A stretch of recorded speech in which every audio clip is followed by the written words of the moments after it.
We've got a good one this week, brewing the dark and malty style of English porter. And I'm going to brew this one while experimenting with shortening my brew day.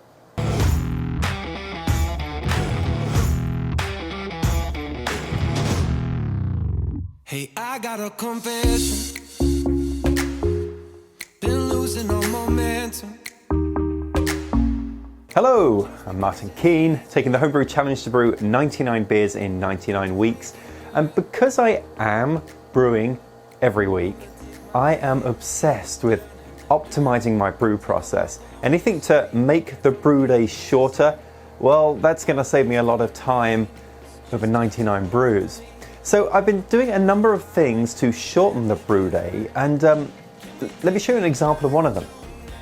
And one of those things has been to prepare my ingredients, measure them out, and then crush them all ahead of brew day. So in fact, down here, I have my porter ingredients already milled and ready to go. So I just pour them in once I've got the water at strike temperature. And in fact, I have been batching this up. So I actually have the next 1, 2, 3 other beers as well already measured out and crushed up as well, so that I just do this like in one big batch once a month, and I have everything ready to go for the entire month's brews. Ancient, but sons and daughters. That shit was amazing. Can we take it back? English porter or brown porter is a bit of a delicate balancing act. It's a dark beer, of course, but we want to avoid any roastiness or burnt flavors to the beer, and to really highlight the sweet caramel malty style of this beer. Looking at building a beer with an original gravity of 1049, which should give us an ABV of about 4.9%. The way we're going to get there is for base malt, we're going to be using Maris Otter. That will make up 72% of the grist. Then for specialty malts, well, I think brown malt is a really important and key ingredient in this beer, and we're using 10% brown malt. Also using 10% of Crystal 45. Then to get that dark color we're looking for, going to be using chocolate malt, 5% chocolate malt, and going to be using Crystal 80 as well at 3%.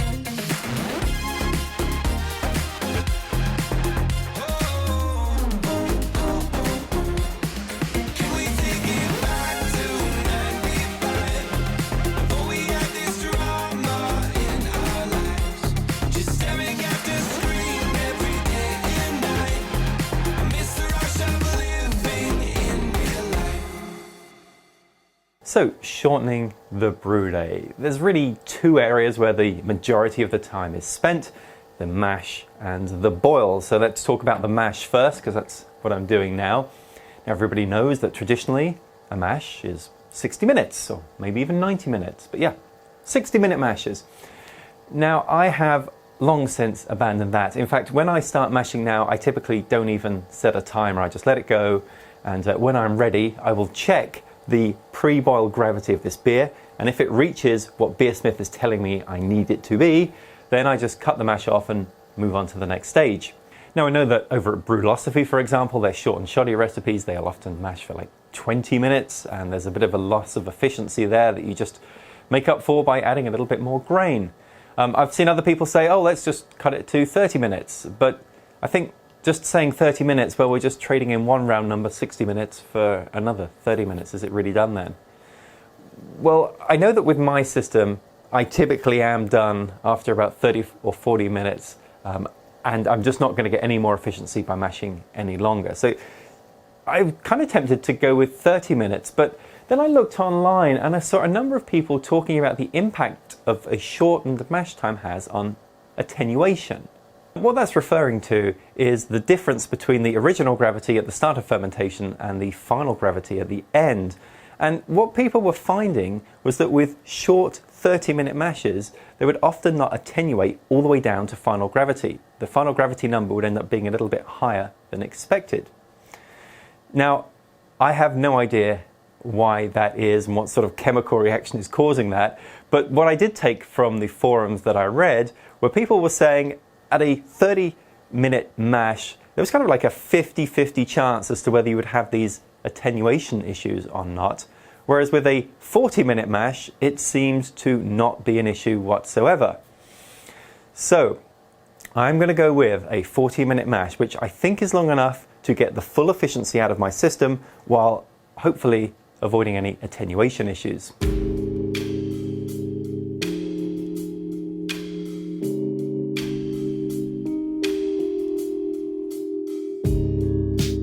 And then the other most timely area of the brew day is, of course, the boil.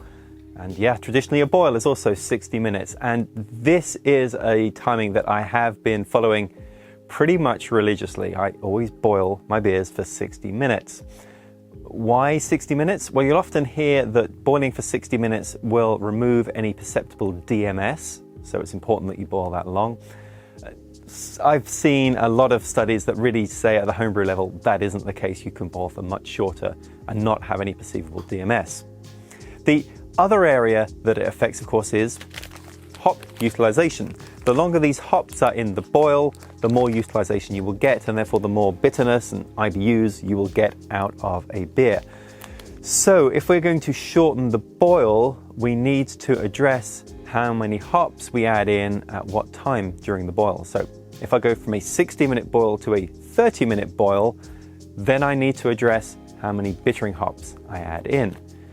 And to figure out what I should do, Beersmith to the rescue. So here I have my recipe for English porter. This is the 2.5 gallon batch. And you can see that I'm going to be adding East Kent Golding hops as my bittering hop and my hop at the end as well. I'm going to split a bag. 3/4 is going to go in as the bittering hop, and the last quarter is going to go in as the flavor and aroma hop. And that's going to give me an IBU of about 30. Now I have this recipe scaled to a 30-minute boil, and you'll see now that with the same hop additions, this time at 30 minutes and at 10 minutes, my total IBUs are now 23 as opposed to 30. So I need to add more bittering hops into my beer to get to that same bitterness because I'm doing a shorter boil. So if I change this from 3/4 of an ounce to an ounce, you'll see now that my overall bitterness is 30 IBU, which is the same as the original recipe. So shorter boil means you're going to need to add a little bit more in the way of hops into your beer.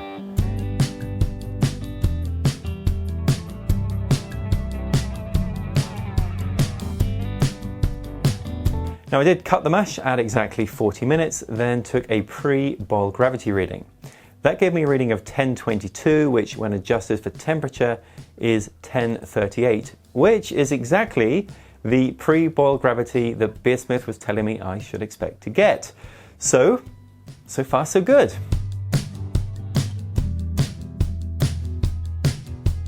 So here we go then, 30-minute boil. Going to add in my East Kent Golding charge here straight away at 30 minutes. This will give me 27 IBU, and then I will add the rest. This is about 3 IBUs worth of East Kent Golding, which will go in at 10 minutes. So let's get this in for 30 minutes.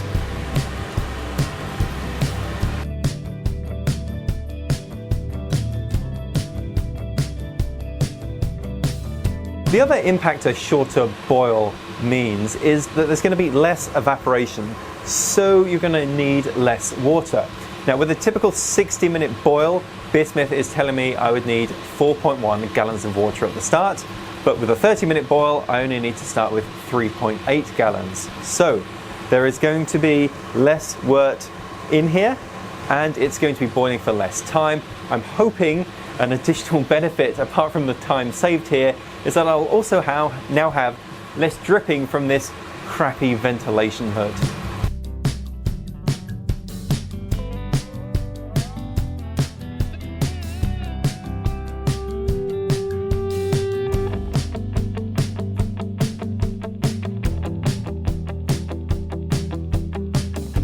Boil is done. Boy, that was quick. When you're used to 1 hour boils, 30 minutes, it goes really fast.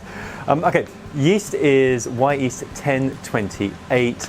This is London Ale yeast. I'm going to add this in now that I have the wort transferred into the fermenter and chilled to 68 Fahrenheit. Gravity has come out at 1049, which is exactly what we were looking for. So this Beersmith stuff, it really seems to work. Now, the last thing to really check on is the attenuation. We're expecting this beer to come down to 10-11, so we'll see if the shorter mash had any effect on that. Oh, and I guess the other thing to really check on is how it ends up tasting. Speaking of which,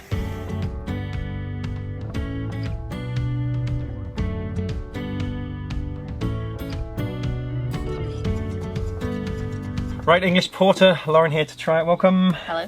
Right, now this is one of my favourite styles of dark beer, so I'm definitely looking forward to this one. Now, you did the pouring. What was your opinion on the appearance of this beer?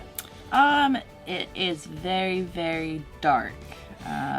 With pouring it, it was kind of nice to pour. I did notice that the head doesn't stay as long as some of the other beers. I don't know if that's a factor. I'm not too sure. I'm not a big porter drinker, but it is very, very dark.